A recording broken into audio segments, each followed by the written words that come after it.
Hello people, this is Squash Corner, and Granblue Fantasy Versus Rising, the beta dropped, and I believe it feels pretty amazing. I'm gonna be very honest with you, so I owned Granblue Fantasy Versus, the first one, right when it dropped. And honestly, it was very underwhelming, but I don't entirely 100% blame the game because it came out in a very bad era of fighting games. Let me explain. At that time, delay-based netcode was normal, there was no crossplay, and I feel like it was at that peak where it's like, here's a small roster, and we will build the roster eventually, we promise, here's a sticky note.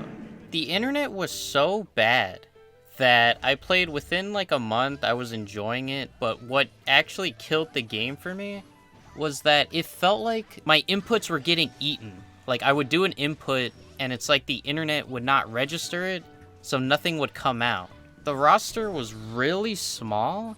At the end of the game, there was more DLC characters than the base roster, and none of those DLC characters, from my memory, I don't think any of them were free.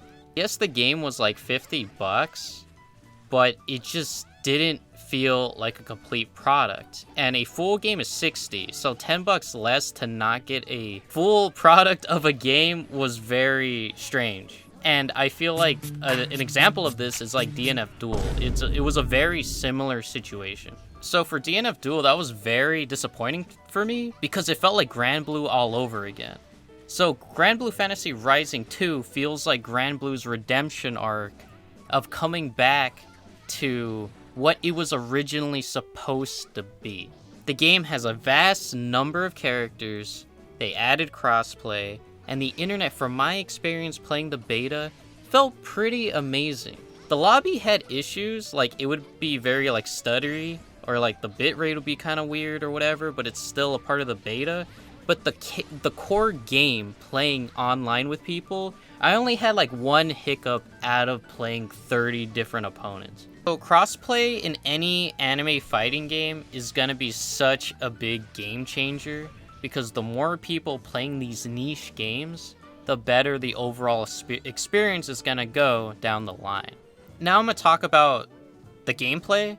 So this game, execution-wise, might be the easiest game on the market for a modern fighting game. Because with anime fighters, what makes them kind of so special is that lights, mediums, heavies, you could kind of go by that order, and that will make up a combo. So it's very easy to do a good, substantial amount of damage without much execution. What's also great about fighting games is specifically anime fighters, is that if you are somebody who loves to get in the nitty-gritty, you will be rewarded because at the end of the day, even though you could do light, medium, heavy, special, there will always be specific ways to get more damage if you put in the time and effort to learn it. Whoever puts in the effort of spacing, specific sequences, knowing how to deal with certain characters, that nitty-gritty type of behavior is gonna make you on top. I'm telling you straight up, so Under Night's beta just came out, like literally of me recording this right now, and it's a very similar experience from the beta. So because I told you before that anime fighting games are very niche, like with Street Fighter Mortal Kombat, you could find people your rank and level, and then you guys could kind of like play against each other. Very similar ranks, if that makes sense. In the beta for Granblue, same thing with Under Night. Because these games are so niche, a specific audience plays it. So literally every match that I got from different players, they all kind of had a general idea of how to play the game. So even though simple execution, quote unquote, the game is very dog eat dog, where people are playing for keeps, and if you just bounce into this game being like, oh cool, I'm gonna learn with everybody else, it's gonna be probably a lot more harder than the big boy fighting games like Street Fighter or Mortal Kombat. Getting more into the mechanics is that the damage output is freaking crazy, dude. So I would get killed within 3 exchanges if my opponent kind of knows what he's doing. And literally, because I said this game is very simple to grab, I'm telling you straight up, I played like in the beta like 8 different characters just to see if what I'm saying is correct, and it really is. So usually you do light, medium, heavy skill, or if you could do light, medium, heavy, dust. I'm calling it dust, I'm sorry, it's called unique attack.